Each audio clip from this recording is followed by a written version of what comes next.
The FarmPEAT project is an EIP, an European Innovation Partnership, and we were set up in April 2021. And we're a 2-year project, and the main aim of our project is to work with farmers on peat soils. And we're trying to come up with ways to manage the peat soils under agricultural management in ways that will benefit climate primarily, and also biodiversity and water quality. The main reason we want to manage these peat soils in a way that benefits climate is that they have huge potential for locking in carbon, for reducing our carbon emissions, and this is obviously something that we're all very aware of and conscious of in terms of being in the middle of this climate crisis that we're in. So as we're here standing in the bog, I just would like to show you some of this amazing sphagnum. So the sphagnum, as you can see, it's a very frosty morning and some of it's frozen. But sphagnum is a really important plant on the bog, and it's often referred to as the bog builder. It can grow quite quickly in the right conditions. It loves being wet, as you can see. This species in particular loves really, really wet conditions.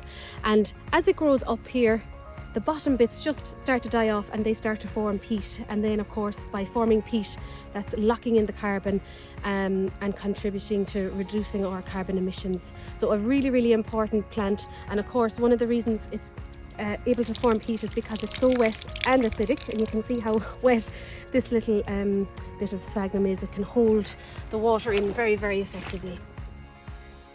So as Caroline was saying, we look at peat soils in an agricultural setting. So the reason that we want to focus on peat soils is because they're a very, very good tool in storing carbon. Now, unfortunately, a lot of our farms and our peat soils have been drained and dried out, okay? So this makes it more suitable for agriculture. But when we dry out these peat soils, we are releasing all the carbon, okay, into the atmosphere. So if we have 1 hectare of peat soils being used as grasslands, and if we dry out those peat soils, it's the equivalent of carbon emissions from 20 cars in 1 year. So it's a lot of carbon. So that's why we're looking at slowing the flow and raising the water level in a lot of these drains, bringing the water back into the peat soils and making these peat soils nice and wet again so that they can hold on to the water, and as a result then they hold on to the carbon as well, and they start to store the carbon rather than releasing it into the environment. A lot of farmers that are actually in the scheme, it's not that they get paid a fortune to be in it, but they're doing it for knowledge, and they're doing it for to be prepared for maybe what's coming down the line, and to be ready to get involved. We know changes are coming, and how we use the land for farming, and so for a lot of participant farmers this is just an insight into what might be happening. So my role really is to interact with the farmers that are there, to answer their questions about the project. Obviously I've gone around, I've done soil sampling and tested the depth of peat on the land. So one thing that's common with all the farms that are in the FarmPEAT project is that they have agricultural land that is bordering our raised bogs, and our raised bogs in the Midlands are one of the finest remaining raised bogs in Europe.